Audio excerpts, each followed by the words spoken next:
Hi, I'm Ife of Ife 360 TV, and today I'm going to talk about my experience, my first ever experience with henna. I know. I've already said in my videos before on my live streams, if you join my live streams every Friday night at 9 p.m. Eastern, you would know that I said I am not doing henna. And this is the second time I've said something I'm not going to do and I did it.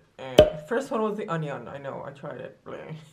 But the henna, oh my gosh, y'all, I'm now in love with henna. I don't understand why I was scared. So if you were in that live stream where I was asking you all for tips on henna, how to use henna, the things that I should look out for, and a lot of you were like, oh my gosh, Ife, we got you. We got your back. Everything that I was afraid of or scared of or wondering about, the questions I had, there was always someone in that live stream who jumped in and was like, okay, Ife, here's what you do. This is what you need to do, and this is what you need to consider. I really want to say thank you to all of you who jumped in and helped me out. I appreciate it. So some of the tips that some of you gave me were like, use Vaseline. That was really important. Use Vaseline on the edges of my hair to make sure I don't get any dye, you know, ending up on my face for a long time. Make sure to use gloves. I used gloves so I don't have orange hands, and I used henna about 3 days ago, so I'm good. I put down plastic everywhere,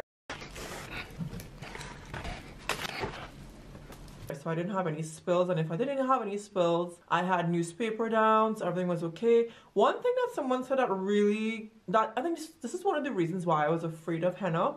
Like every time you read about henna, oh my gosh, it's so messy, oh my gosh. Y'all, it wasn't messy at all. So that was a really good thing about it. The other thing too is that I used the Nupur henna. So I was able to, I didn't have to add much or anything to it. So the other thing is that it has all the 9 herbs on the back of it.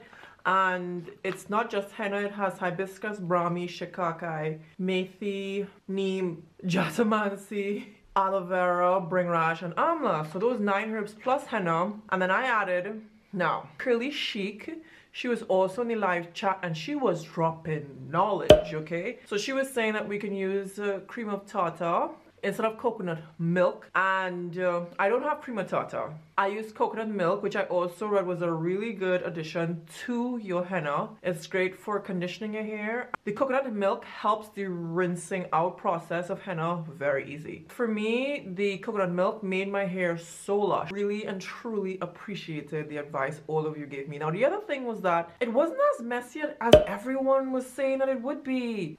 I'm like, even when it was rinsing out in the bathroom, I didn't have any issues with it. Cleaning up my bathroom was really easy. The other tip that a lot of you gave me was that after you've used the henna, follow up with a deep conditioner, which is what I did. I have a banana deep conditioner that I have on my channel. I used the banana, some oils, apple cider vinegar, and I added some moringa to that. And maybe a tablespoon of moringa to the original recipe that I have on my channel. And then I put it in my hair for about an hour. I let my hair deep condition. So how long did I leave the henna in my hair? Now, the thing about it was that originally you're going to leave it for only 4 hours.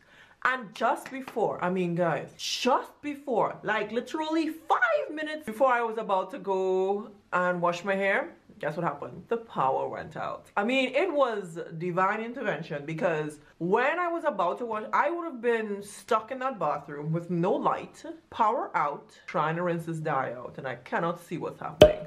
So, I can't see if the water's running clear. I wouldn't be able to tell if I was finished, when I would be finished. It would have been crazy. So anyways, the power went out for about an hour. By the time the power came back on, I had already, I think I had something to eat or whatever. So by the time it came back on, I was able to rinse out. So I ended up leaving on the entire hair henna mask for about 5 hours. So it was fine. I wasn't bad at all.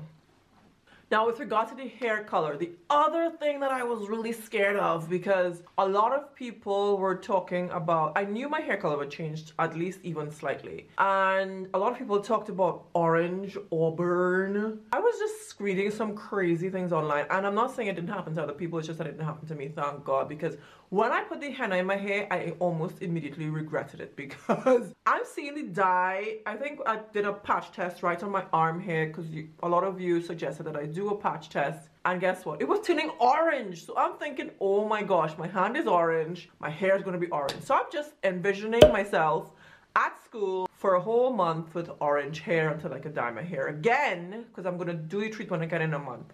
When I first washed my hair out, it was nighttime, so I didn't film it. But I was thinking like, oh my gosh, my hair is slightly red. Kind of reddish brown. That's what I was seeing at night. But when which I'm going to show you all now, when I was actually filming just now in the sunlight, you could actually see it's like a rich, dark brown, reddish, dark.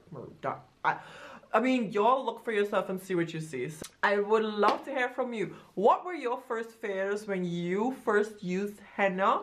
And if you haven't used henna yet, what are you afraid of and why are you afraid to do henna? Let me know in the comments below. And the last thing, do you like the color of my hair so far with the henna? Let me know what your thoughts are. Looking forward to seeing you in the next one. Smash that like button. And if you're not subscribed yet, why not? Let's hit subscribe. See you in the next one. Ciao.